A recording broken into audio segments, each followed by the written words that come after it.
Ah, sí, claro, Sí. claro.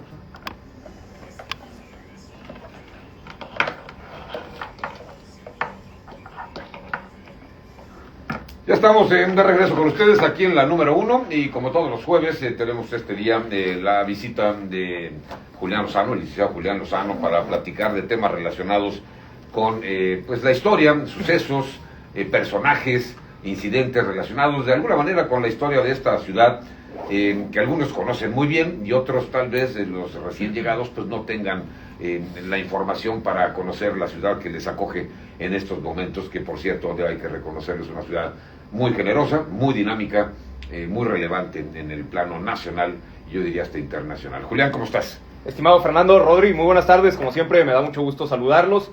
Y efectivamente, hoy traigo un tema bastante interesante. Pocos lo han de conocer. Seguramente los que vivieron en aquellos tiempos sí lo recuerdan. Vámonos a viajar en el tiempo. Vámonos al pasado. La fecha, 30 de octubre, año 1979. Todo transcurría con normalidad. No aquí en Tijuana. Vámonos a los Estados Unidos, vámonos a Seattle, en el estado de Washington. Un individuo, un ciudadano estadounidense de nombre John Everest Gray. Recuerden bien este nombre, apúntenlo bien. Transcurría su día con normalidad. Decide tomar un autobús a la ciudad de San Francisco, donde toma un vuelo. Ustedes recordarán, algunas personas recordarán, de una aerolínea extinta que tenía su base en la ciudad de San Diego, que se llamaba PSA, Pacific Southwest Airlines. Toma un vuelo en la ciudad de San Francisco con destino a Los Ángeles, hace una escala en Los Ángeles y posteriormente en la ciudad de San Diego. Bien, sube a bordo del avión, vuela de San Francisco a Los Ángeles, transcurre el vuelo con toda normalidad, no hay ningún problema. Este señor incluso toma un par de tragos, traía pues prácticamente nada de equipaje, solamente una mochila con algunos artículos y el vuelo de San Francisco a Los Ángeles transcurre con normalidad, sin ningún tipo de problema ni contratiempo. Bien, a los pocos minutos de aterrizar en la ciudad de Los Ángeles, el vuelo, pues bueno, hace escala, bajan los pasajeros, suben otros, fue una maniobra muy rápida. Despega el avión, a la cabina, quería entrar a la cabina, quería hablar con el piloto porque si no iba a hacer volar el avión en 1000 pedazos. Incluso le enseñó un artefacto de plástico que decía que era un instrumento explosivo y quería entrar a la cabina. Total, la azafata, la aeromoza, espantada, entra a la cabina con el piloto, le dice lo que está sucediendo. El piloto le permite el acceso a este sujeto a la cabina y le dice, John Everest Gray, le dice, quiero que vueles a Tijuana, porque si no voy a explotar el avión y no hay salvación. Quiero que te desvíes a Tijuana, no quiero que aterrices en San Diego. Total, el piloto, pues ante esta situación, ¿no? Obedece, cumple con todo lo que le está indicando este aeropirata y se encaminan hacia Tijuana. Era un Boeing 727 el avión, para ser más precisos, y hablaba español el capitán de este avión. Entonces se pone en contacto con la torre de control del aeropuerto de Tijuana, les comenta lo que está pasando y que por favor les permitan aterrizar. Al oír esto, el aeropirata, John Everest, le dice que no vuelve a intentar otra jugarreta así, que todo lo que diga lo tiene que decir en inglés, y procede a darle un golpe en la cara al capitán. Total, es un vuelo muy, muy corto de Los Ángeles a San Diego, de Los Ángeles a Tijuana. El piloto alcanza a maniobrar de cierta manera, a distraer de cierta manera a este secuestrador, y aterriza el avión en Tijuana. Para esto ya era de noche, eran alrededor de las 10 de la noche. Según el reporte del tiempo de aquel día, estaba haciendo frío, era una noche seca y fría. Aterrizan con normalidad, este sujeto se enfurece, pero el piloto sabía, yo creo, maniobrar a gente con carácter difícil y le empieza a preguntar, oye, pero ¿por qué estás haciendo esto? Dice él, porque quiero llamar la atención de las autoridades de mi país, quiero lograr un cambio. Total, empiezan a dialogar todo, el piloto lo convence, ¿sabes qué? Ya no tienes escapatoria, mejor bájate del avión antes de que te pase esto a mayores. Le abren la puerta, se baja, ya para esto, pues como el aeropuerto de Tijuana ya estaba enterado de lo que estaba sucediendo, cancelaron los vuelos, ya estaba lleno de policía, estaba lleno de bomberos.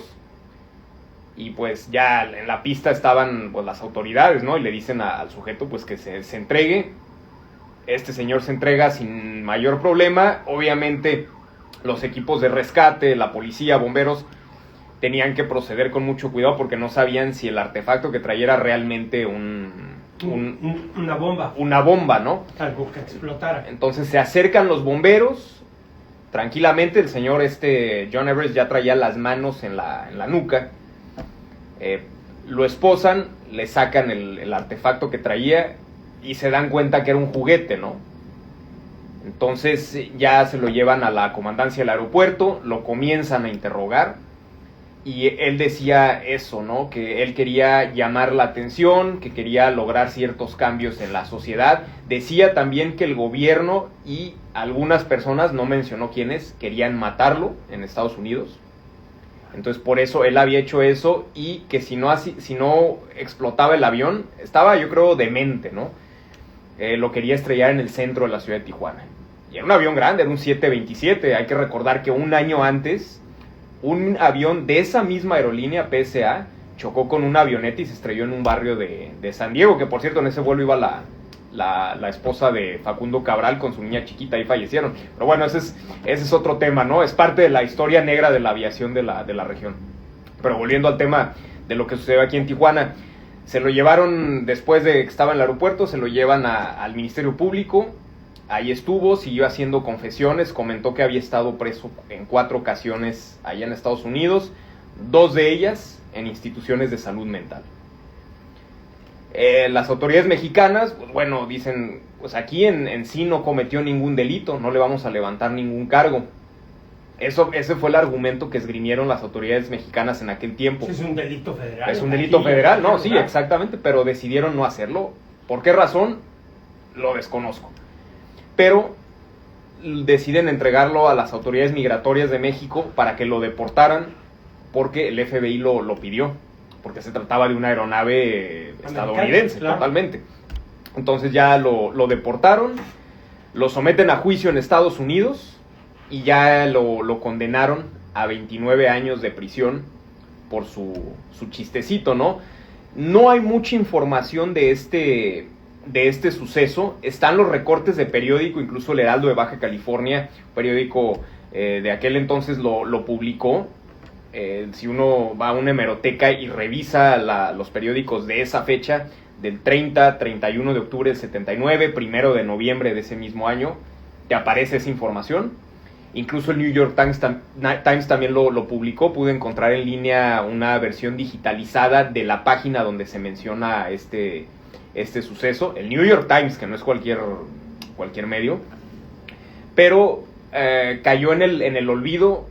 Yo era una historia que cuando la escuché pues no daba crédito, me puse a investigar, no hay mucha información, tuve que acudir a una hemeroteca para poder revisar esto y lo único que me aparecía en línea era precisamente esta página digitalizada del New York Times del 1 de noviembre de 1979, mencionando, como los americanos dicen, ¿no? Un hijacking, un secuestro de un avión de PSA, así era el nombre de la aerolínea. De la aerolínea. Así es.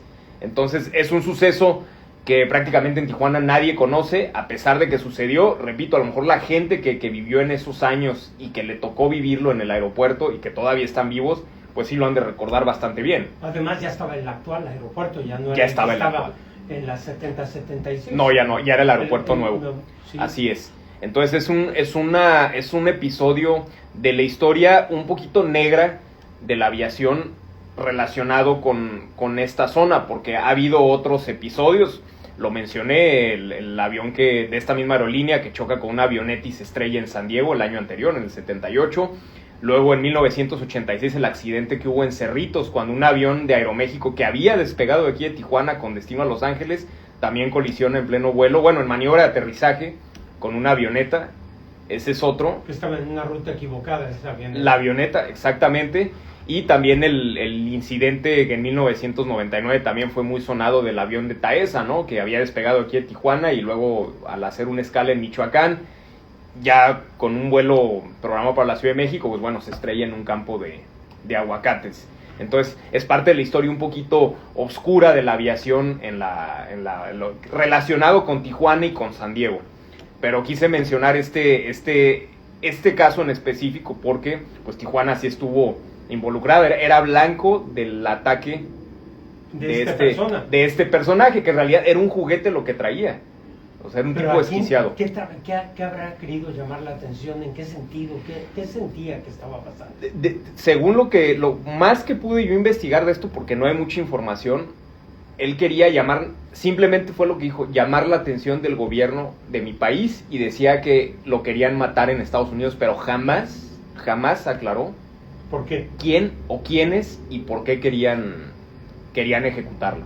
A lo mejor traía un grado de esquizofrenia. Yo me apoyo mucho esa Porque línea. Ni siquiera venía de la guerra de Vietnam. No, pues nada, ¿No? en aquel entonces este individuo tenía 45 años. Entonces, no sé, Tampoco la Segunda Guerra no Mundial. mencionan si tenía antecedentes militares. Pero lo que sí mencionó él es que de 4 encierros que sufrió, 2 fueron en instituciones mentales, de salud mental. Entonces ya eso dice mucho del personaje en cuestión. Digo, desafortunadamente no hay más información disponible. Hay que revisar ahí los archivos del FBI, ¿no? Porque ellos deben de tener más información al respecto del personaje, pero ¿Quién sabe si lo sueltan? pero quién sabe si lo suelten. Y aquí en México, repito, nada más en una hemeroteca se va uno a los diarios de aquellos días y aparece ahí la noticia, y en los diarios de Estados Unidos también apareció. Y además que ni se quedó aquí, no lo trasladaron No. inmediatamente a Estados Unidos. Se lo llevaron a Estados Unidos para ser juzgado.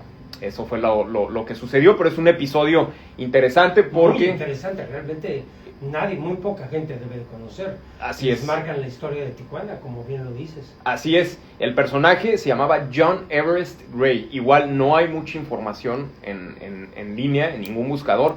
Solamente aparece el recorte de la página digitalizada de aquellos días del New York Times. Y del New York Times. Del o New sea York que Times. un corresponsal de aquí manda la información directa al New York Times, porque yo creo que ni sí. en San Diego ni en Tribune. Habría que revisar en los diarios de San Diego de aquella época. Debe de estar debe de venir la noticia. Claro. Exactamente. El Heraldo de Baja California lo publicó y el New York Times. Entonces, basta con ir a la hemeroteca, revisar, y estoy seguro de que ahí va a aparecer mucha información al respecto de esto.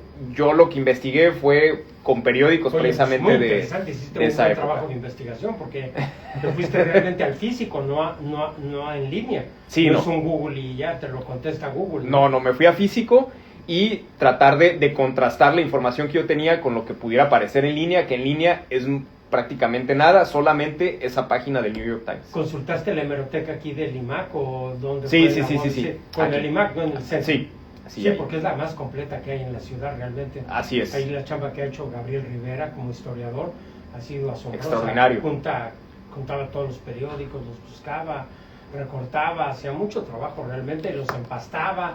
Ahí está, es un buen recurso para consultarlo. Así es. Pues Julián, como todos los temas que nos trae siempre, realmente son excelentes. Así es, Rodri. Muchísimas gracias y pues bueno, es tiempo de ir a un A una corte. pausa comercial. Así Ahorita es, regresamos. vámonos a una pausa y regresamos.